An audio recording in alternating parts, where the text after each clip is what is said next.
in the air, you're thinking wide receiver, tight end, but running backs, they can be a big part of any passing offense nowadays. The Rams on third down, 2 for 5 to this point. This is 3rd and 8.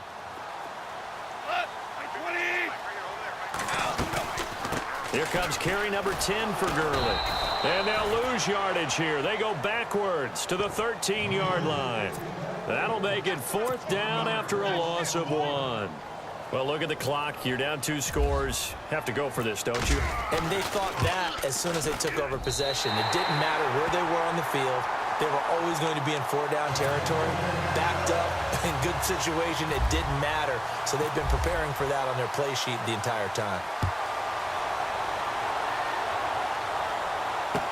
This is fielded a couple yards deep. And this return net's positive as he gets past the 25 and up to the 27-yard line.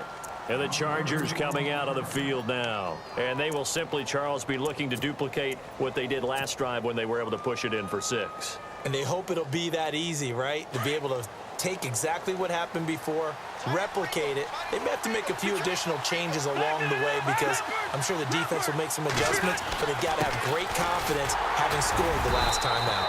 And he'll get about 3 here as he's out to the 30.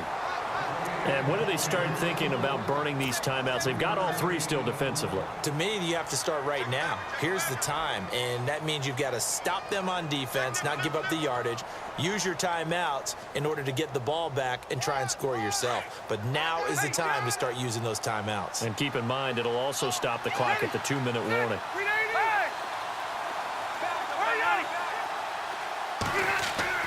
Now a 2nd down throw for Rivers. Got his man. It's Williams. The reception good for 7. It's 3rd down.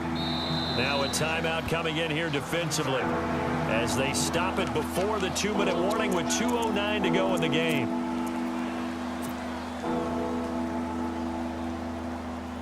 The Chargers on 3rd down. They've hit 2 for 4 thus far. They need just a yard here. It's 3rd and 1. They'll try and run it. Here's Gordon. And some room to work.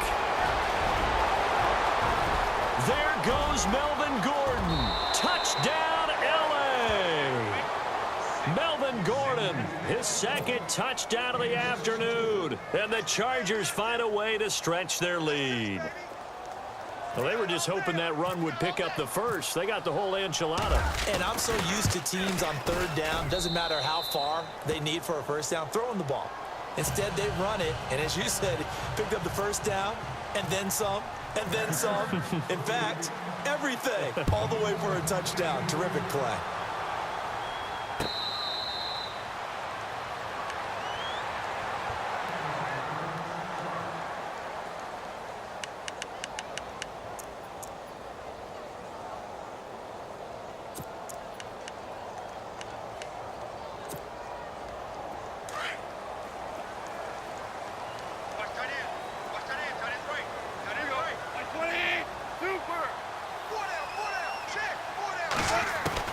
On 1st and 10, Goff. He's going to flip one out here to his running back. And they'll take him down at the 31-yard line. It'll be a gain of 6, and it'll be 2nd down. You got the big lead defensively. Willing to give him that underneath stuff, right? And this is why you work on your tackling. Tackle them after the catch, inbounds, keep the clock running.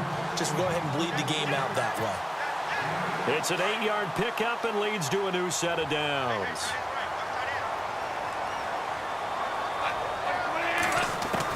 Goff on 1st down. And this is intercepted, and that should do it. Picked off by Jaleel Adai. And he brings this one back. It's a pick 6 and a Charger TD. And that one will pretty much erase any hopes of a 4th quarter comeback. With emphasis, interception, return for touchdown. Door closed, locked, reinforced. They're down here in the 4th, and that personal foul penalty is not going to help. No, in these types of situations, players will tell you that's extra intensity. From where we sit, it's actually frustration, not a good play. And they will not get a chance to return this one as it's through the end zone for a touchback. And the Rams now coming out on the field. They're down big here late. I don't know. You just one last drive here for pride? Some people like to do that. I remember playing for a guy once. We were down huge, and someone said, "Coach, what do you want to call?"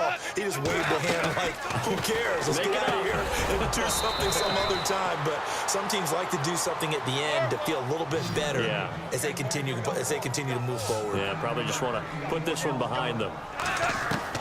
To throw on second down is Goff. And the hit jarred it loose. Pass. You know, things started out poorly in this game, and to be frank, they just really haven't gotten much better. And all that does is embolden a secondary. They feel good about what's going on, and they just play better and better. And this is caught by Watkins.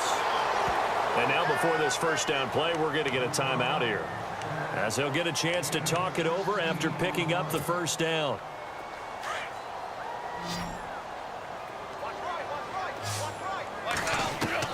From the 50, it's gone.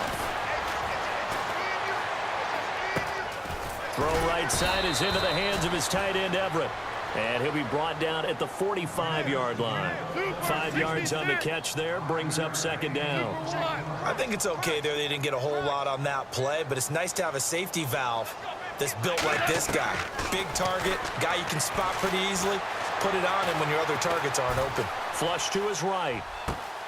And this one hauled in by Tavon Austin. And he's going to go out of bounds at the 30-yard line. Goff to Austin that time for an L.A. first down. Now Goff on first down. Dancing to his left. And that's caught left side. It's Woods. Another nice gain, 16 yards there and a first down again.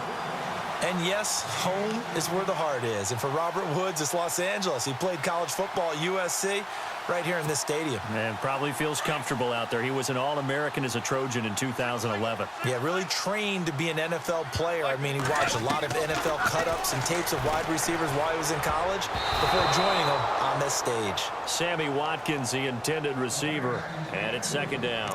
Quarterbacking 101. Never force the ball into double coverage, especially not this close to the goal line. The windows are so tight, you just don't want to force it in there because it could be tipped up and picked off. On second and 10, Goff.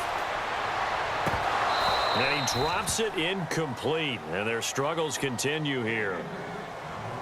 He was waving his arms, wanted the football, but he dropped it. And that reminds me of a story you told me from your days at Tennessee. We don't need to mention the other guy's name, but when he dropped an open pass that you blew coverage on, what did you say to him? Yeah, it's really not right since I blew coverage, but since he dropped the pass, I said, well, maybe next time he'll just walk it out here and hand it to you. Would that be easier? He wasn't real thrilled with that answer. That's cold-blooded. Cold-blooded. But that was certainly an aggressive call and an aggressive play. Instead of just going for the first down. Yeah, and on third down, they said, forget about the sticks. We want 6. And they're indeed going to go for it here on fourth down. So trailing here in the last quarter. Let's see how this plays out. Got to try it here. He's back to throw. And this is caught. That's Watkins. Now hold everything here. We're going to get a timeout by the offense, as he'll stop it with 11 seconds remaining in the ball game.